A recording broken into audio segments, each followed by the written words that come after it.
برطانوی وزارت خارجہ کے عہدیدار ہمیش فاکنر نے برطانیہ میں پاکستانی اور بھارتی کمیونٹی سے پاک بھارت کشیدگی پر تحمل کا مظاہرہ کرنے کی اپیل کی ہے۔ پارلیمنٹ میں بات کرتے ہوئے کہا، برطانیہ کا دیرینہ موقف ہے کہ بھارت اور پاکستان کشمیری عوام کی خواہشات کے مطابق مسئلہ کشمیر کا حل نکالنے کے ذمہ دار ہیں۔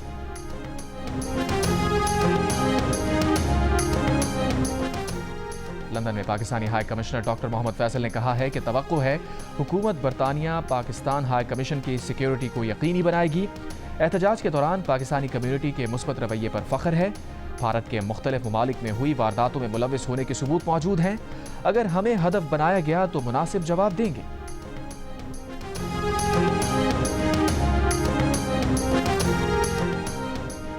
بھارت کی چالیں اور پاکستان کا دو ٹوک جواب، ہر الزام، ہر اقدام کا حساب، ہر لمحہ بدلتی صورتحال پر سچویشن روم دن رات متحرک، ہر سچ، ہر خبر اور ہر رد عمل صرف جیو نیوز پر۔ دریائے سندھ سے کینال نکالنے کے خلاف ببرلو بائی پاس سے مرکزی دھرنا بھی ختم کر دیا گیا، جس کے بعد سندھ اور پنجاب کے درمیان ٹریفک بحال ہو گئی۔ وکلا رہنماؤں کا کہنا ہے کہ حکومت کی جانب سے کیے گئے وعدوں پر عمل درآمد کے بعد دھرنا ختم کیا گیا ہے۔ دیگر معاملات پر جلد حکومت سندھ سے مذاکرات ہوں گے۔ ببرلو بائی پاس پر 12 روز سے دھرنا جاری تھا، جس کی وجہ سے ہزاروں مال بردار گاڑیاں پھنسی ہوئی تھیں۔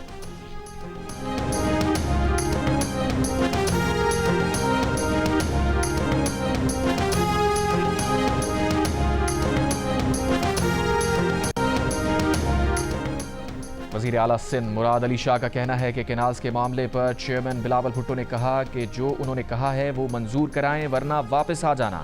جیسے سندھ کے عوام اور چیئرمین بلاول بھٹو چاہ رہے تھے ویسے ہی ہوا۔ دوسری جانب تحریک انصاف کے رہنما عمر ایوب نے کہا ہے کہ نہروں کے معاملے پر بلاول جھوٹ بول رہے ہیں۔ عمر ایوب کو جواب دیتے ہوئے سندھ حکومت کی ترجمان سعدیہ جاوید نے کہا، عمر ایوب عوام کو گمراہ کرنے کا کام بند کریں۔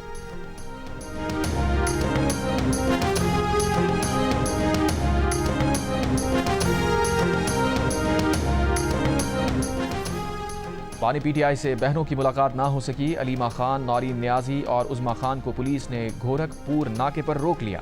وکلا کو ملاقات کی اجازت مل گئی۔ ملاقات کے بعد صحافیوں سے گفتگو میں فیصل چودھری نے کہا، پانی پی ٹی آئی نے کہا ہے کہ ہم بھارت کے خلاف متحد ہیں۔ مودی کے اقدامات نے پاکستانی قوم کو متحد کر دیا ہے۔ پاکستان پر کوئی آنچ آئی تو اس کا بھرپور جواب دیں گے۔ گوجرانوالہ کی سیشن کورٹ میں دوران سماعت فائرنگ، پیشی پر آئے 2 افراد جاں بحق، 2 زخمی۔ غفلت برتنے پر عدالت کے مرکزی دروازے پر تعینات پولیس اہلکاروں کے خلاف مقدمہ درج، سیکیورٹی انچارج معطل۔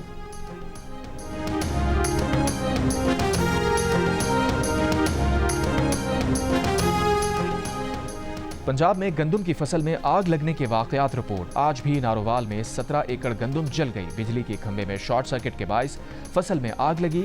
اہل علاقہ کا گیپکو کے خلاف احتجاج۔ گندم جلنے کے بڑھتے واقعات سے کسان پریشان، کروڑوں کا نقصان۔ دوران علاج بھارت میں انتقال کر جانے والے آریان شاہ کی میت غیر ملکی ایئر لائن کے عملے کی غفلت کے باعث کراچی نہ پہنچائی جا سکی۔ اہل خانہ کے مطابق آریان کا غیر ملکی ایئر لائن سے پاکستان پہنچایا گیا تابوت خالی نکلا۔ غیر ملکی عملے کی غفلت کے باعث آریان کی میت ابھی کولمبو میں ہے۔ میت کو آج کراچی لایا جائے گا۔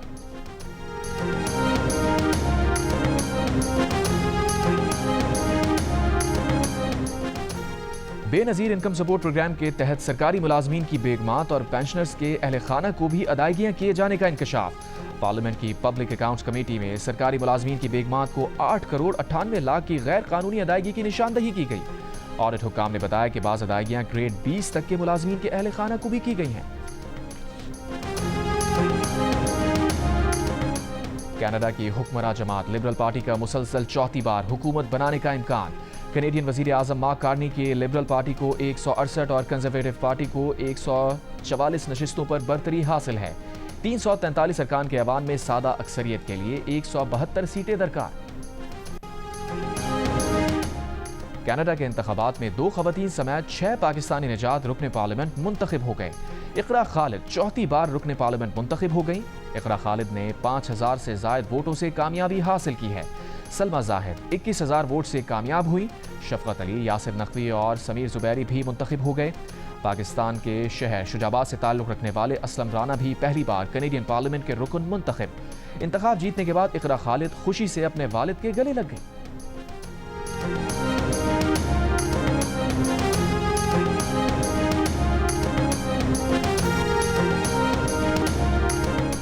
اسرائیلی فوج کے غزہ پر حملے جاری، گزشتہ 24 گھنٹوں میں مزید 60 سے زائد فلسطینی شہید۔ غزہ میں امداد کی بندش پر عالمی عدالت انصاف میں اسرائیل کے خلاف سماعت جاری، جنوبی افریقہ کے نمائندے نے کہا امداد بند کر کے اسرائیل پوری دنیا کے سامنے غزہ میں نسل کشی کر رہا ہے۔ ایمنسٹی انٹرنیشنل نے سالانہ رپورٹ میں فلسطینیوں کی جبری بے دخلی کو نسل کشی قرار دے دیا۔ اقوام متحدہ سلامتی کونسل کا اجلاس، سیکریٹری جنرل انٹونیو گوٹریس نے کہا کہ 2 ریاستی حل ناگزیر ہے، غزہ کو مستقبل کی فلسطینی ریاست کا لازمی حصہ ہونا چاہیے۔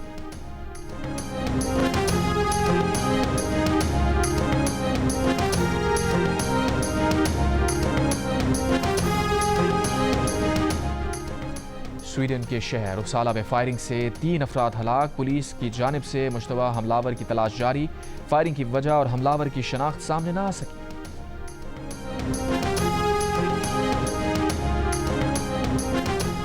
عوام پاکستان پارٹی کے رہنما مفتاح اسماعیل نے کہا ہے کہ تنخواہ دار طبقے نے 9 مہینے میں 391 ارب روپے انکم ٹیکس ادا کیا ہے، جو پچھلے سال کی اسی مدت میں 41% زیادہ ہے۔ اگر 10% تنخواہ میں اضافہ اور 5% مہنگائی الگ کر دیں تو اس انکم ٹیکس کے نتیجے میں تنخواہ دار طبقے کی آمدن 36% کم ہوئی ہے۔ یہ صریحاً ناانصافی ہے۔ حکمراں خاندان صرف اپنا خیال رکھتے ہیں۔ چیئرمین پیمرا سلیم بیگ کا کراچی کے کیبل آپریٹرز کے آفس کا دورہ، کیبل آپریٹرز سے ملاقات میں کہا مسائل کے حل کے لیے آپریٹرز کے ساتھ ہیں۔ کیبل آپریٹرز رہنماؤں نے مسائل کے حل کی یقین دہانی پر چیئرمین پیمرا کا شکریہ ادا کیا۔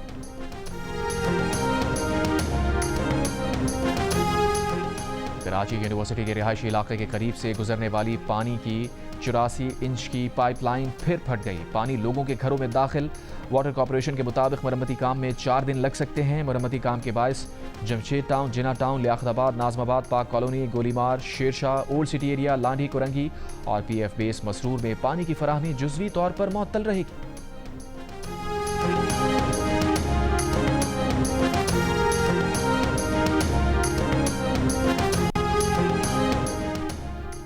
پنجاب میں آج سے آندھی اور بارشوں کا الرٹ جاری کر دیا گیا۔ ترجمان پی ڈی ایم اے کے مطابق 30 اپریل سے 4 مئی تک راولپنڈی، مری، گلیات، اٹک، چکوال، منڈی بہاؤالدین، گجرات، جہلم اور گوجرانوالہ میں گرد آلود ہوائیں چلنے اور گرج چمک کے ساتھ بارش کا امکان ہے۔ لاہور، قصور، سیالکوٹ، نارووال، اوکاڑہ، فیصل آباد سمیت دیگر شہروں میں بھی آندھی اور بارش کا امکان۔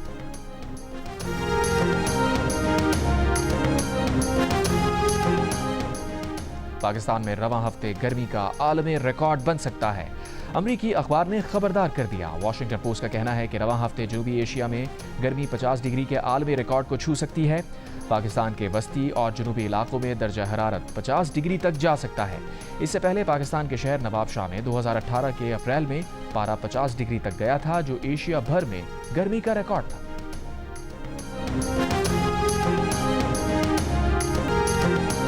اور H P L P S L 10 میں کوئٹہ گلیڈیٹرز نے ملتان سلطانز کو 10 وکٹ سے ہرا دیا۔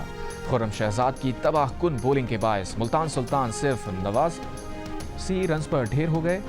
کپتان رضوان نے بیٹ کیری کیا، 44 رنز بنا کر ناٹ آؤٹ رہے۔ خرم شہزاد کی 4 وکٹیں، فہیم اشرف اور وسیم جونیئر کے 2 شکار۔ کوئٹہ گلیڈیٹرز نے 90 رنز کا ہدف 7ویں اوور میں بغیر کسی نقصان کے پورا کر دیا۔ سعود شکیل 42 اور فن ایلن 45 رنز کے ساتھ ناٹ آؤٹ رہے۔ کوئٹہ کی ٹیم پوائنٹس ٹیبل پر دوسرے نمبر پر پہنچ گئی۔ چھٹی شکست کے بعد ملتان سلطانز کی پلے آف تک رسائی تقریباً ناممکن ہو گئی۔ ایونٹ میں آج لاہور قلندرز کا مقابلہ اسلام آباد یونائٹڈ سے ہوگا۔